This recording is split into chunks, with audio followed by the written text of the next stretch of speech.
Hey everybody, it's your Uncle Bear. So, back in the 90s, I worked for a company. We used to take flour and sugar and starch to all the bakeries and candy companies and stuff down in Chicagoland. And, man, some of them places were just awesome places yeah, they were tight to get into, and some of them weren't in the best neighborhoods or whatever, but it wasn't bad enough to the point where we couldn't sleep there overnight. So we were delivered first thing in the morning.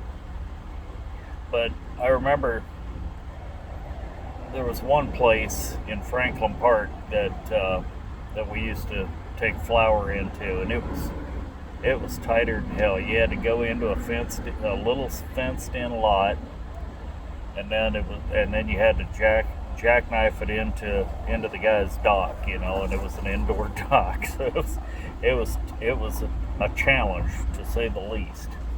Anyway, one of our drivers, old cigar man, he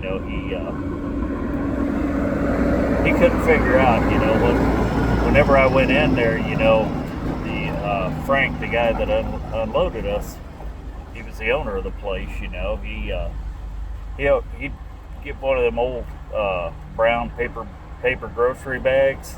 He'd fill one of them things up with. When I'd get back in, he'd say, "Go in and get some espresso." She's got some fresh cannolis up there for you to eat and stuff. And anyway, I'd go up there and I'd make myself a little bit fatter, and drink espresso and talk to his wife up there for a while, while he was unloading me. And then he'd fill up one of them brown grocery bags just full of loaves of bread and rolls, all kinds of stuff to munch on for the week.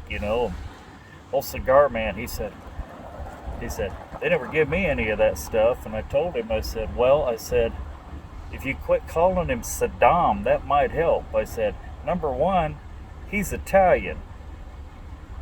Saddam don't fit. I said, number two, I said, he's a really nice guy if you'd actually get to know him a little bit. I said, you know, but quit calling him Saddam. That'd be a good start. It's how you treat him, folks. It's how you treat them. It's kind of like that old golden rule: do unto others as you'd have them do unto you. And I tell you what, I should go back and sue Frank because he made this big belly. He helped build it. He was a good guy. He was a good guy. One of these days, I should go back and see if he's still there. Like I said, that was in the early '90s. Hell, he may. I hope he's enjoying retirement now. Have a great day, everybody. Be safe out there. Hey, if you like these videos, be sure to like them, and I always want to hear your comments. But subscribe to it and share it with all your friends. See you soon.